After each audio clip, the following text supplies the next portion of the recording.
the only reason that white people in the United States or anywhere we are, in Europe, in Africa, in Australia, in Israel, wherever we are the colonizers. We are the colonizers, and we live off the expense of the assault, Europe's assault on Africa, the kidnapping of African human beings, the trafficking, all of these things that we hear today. This is where it came from. Hundreds of years of assaulting and stealing everything that African people and Africa as a continent had, and putting it into the hands of white people. And so this is why, as the chairman has said, the true class struggle, the true working class in the world is the African and colonized working class, not white people, because all white people, and you know this is true, you and I know this is true by just living our lives and seeing it. All white people sit on the pedestal on the backs of African and indigenous people. And, you know, the statistics are that even poor white people have an easier ability in a crisis to raise $3,000 in an emergency than middle-class African people do. Because we live in social wealth. We live with the wealth surrounding. Hi everyone, welcome to my channel. I stumbled on a video of a white lady who was saying exactly what was done. She said, everywhere you go on the surface of the earth, that you will see the handprint of the European, that what they did, that Africans migrated to every part of the world, that you see black people virtually everywhere in the world.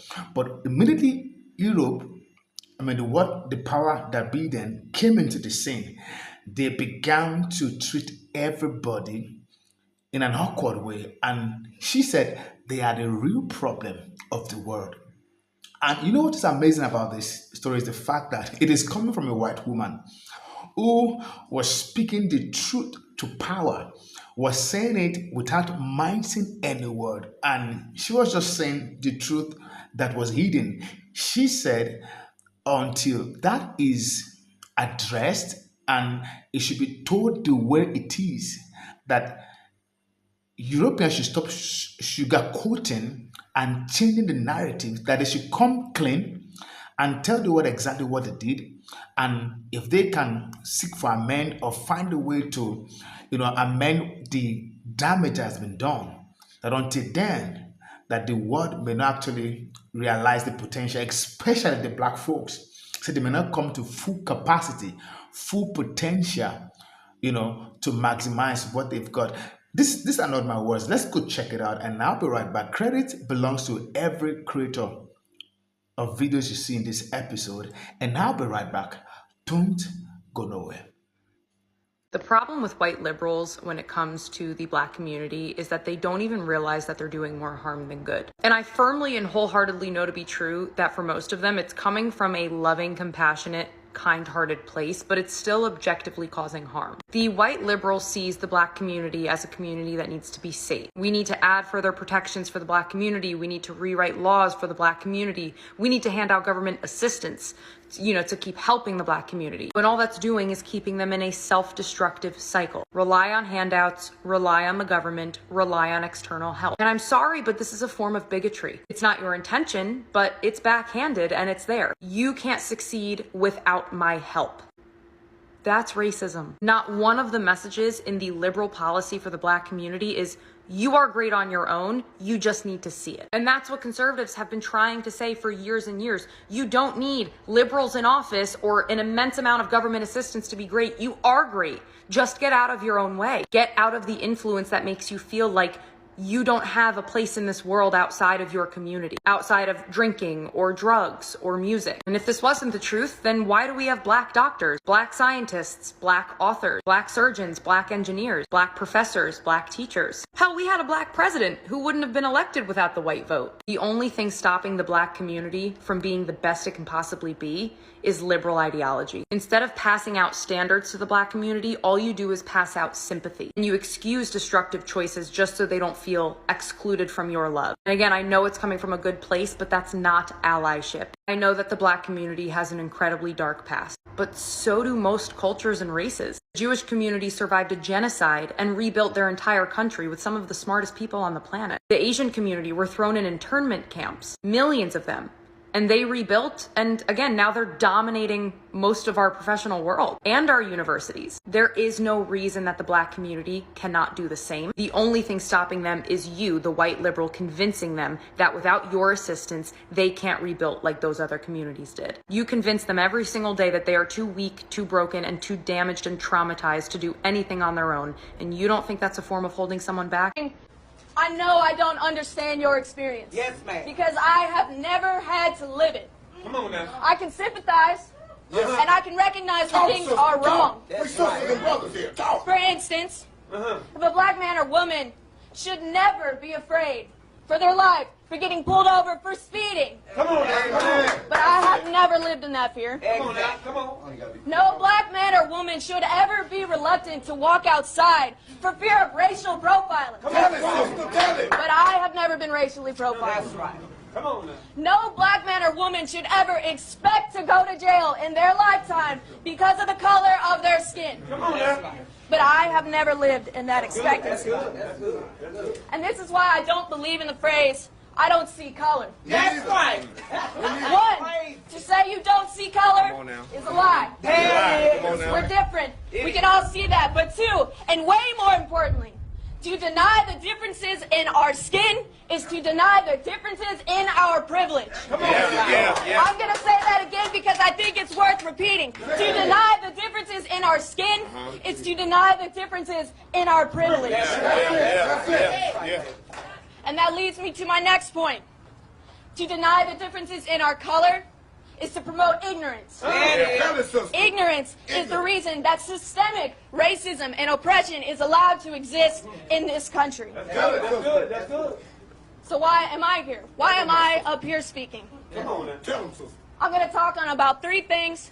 One of those is change, the other is ignorance, and one is discomfort. I'll get there. Go ahead. Take your time.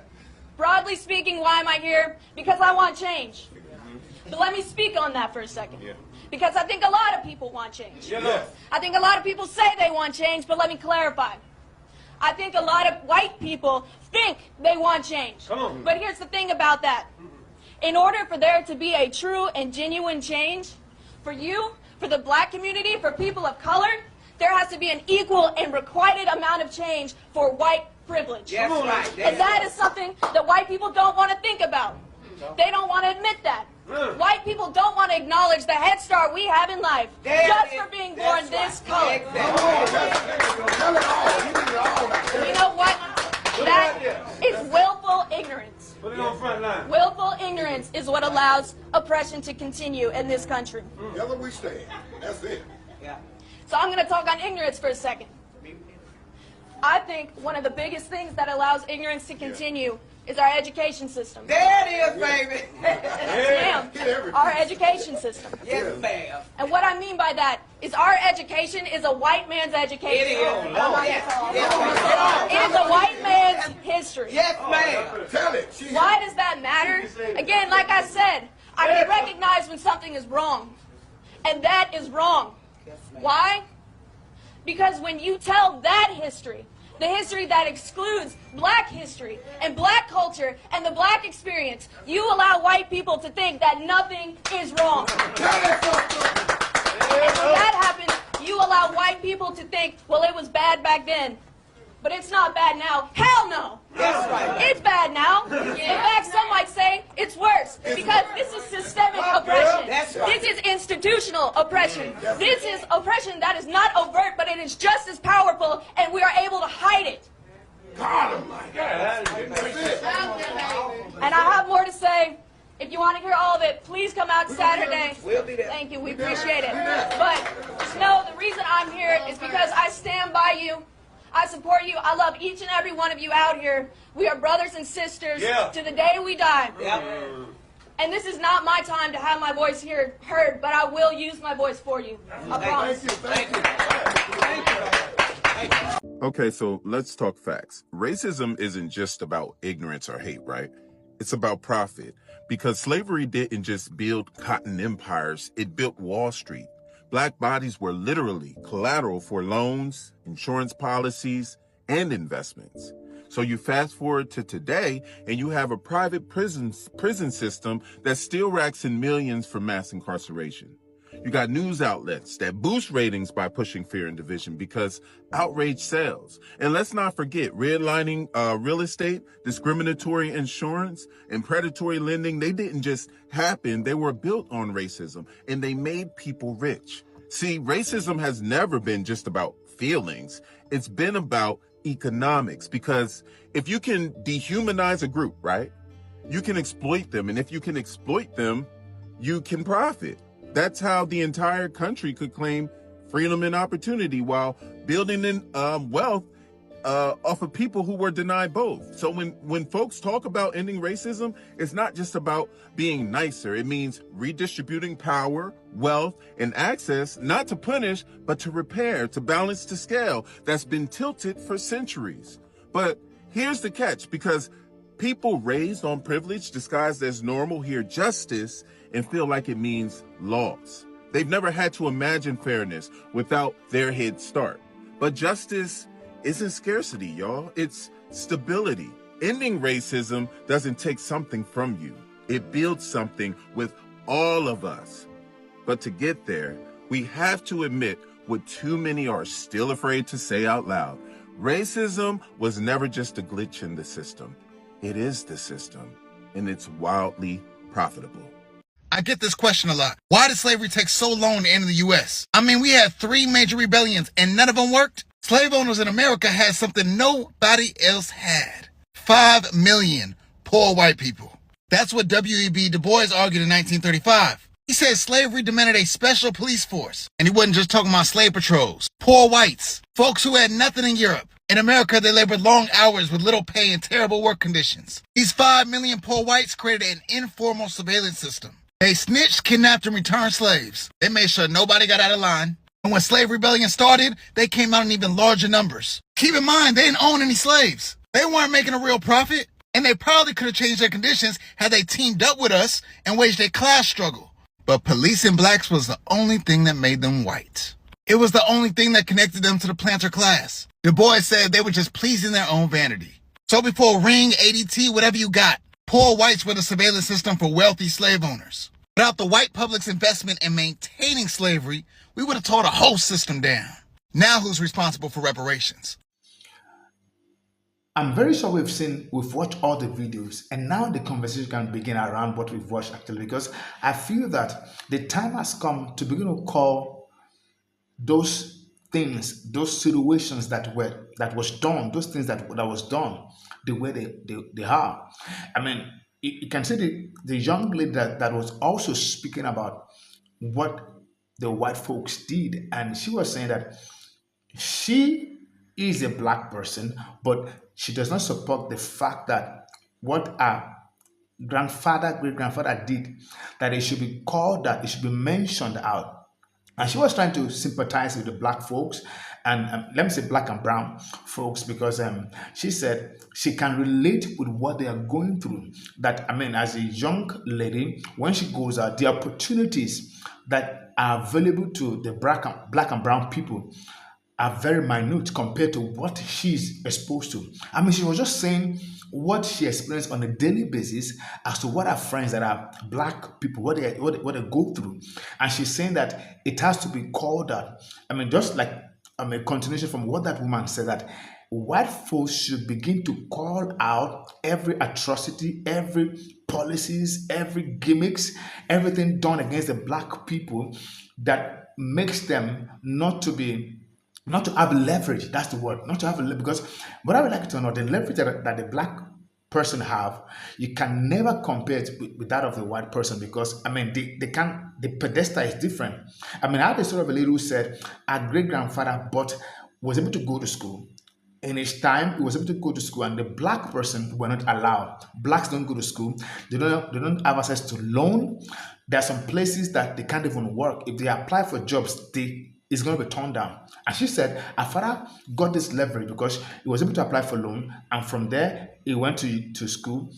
He applied for a job. And she said after fourth generation that the house that the father bought, and in the area that the father bought the house, that when they sold the house now at our own generation, about fourth generation downward, they were able to settle everybody. Then everybody was sitting in millions of dollars. Do you understand what I'm saying? So these are the facts that are obvious. Because when you see that there's no need for reparation, there's no need for black to be told that sorry, I mean you are living in denial because just like poverty is transferred down, wealth was also transferred down from the forefathers of the white folks. I mean, that's an example I just gave now. Imagine your father bought a house. I mean, that's wealth. That's money. That's prosperity. It was transferred down. But you see the black folks, there was nothing like that. Nothing was transferred. They had to start from the scratch. I mean, look at the blacks that are doing well today. It is not as though someone gave them any money or they have access to loan or nothing like that. They have to work from the scratch and build up themselves. And this is what people are saying. And I agree with this. The white folks knew quite all right the potential that the black people carries, and they knew that if they were given the same pedestal of opportunity, they will excel. Because from the little they have, look at where they are. They've been able to build a community for themselves, businesses, and all of that from the scratch, from nothing. And this is exactly what the white folks know, and they are not willing to let every one of them, the black and brown people, to have this privilege. Guys, let me know what your take is concerning this story. Let the conversation begin around this story that is trending. And I want to hear your view. And of course, if today is your first time, do me a favor, subscribe, like, and share the story so that this knowledge can be passed to the other generation and people can get to know what has happened in the past and what is happening now and how to forge ahead into the future. Thank you guys for watching, and remember, stay in peace, stay in love, and avoid trouble because you are too important for this generation. Until I come your way again. Bye-bye.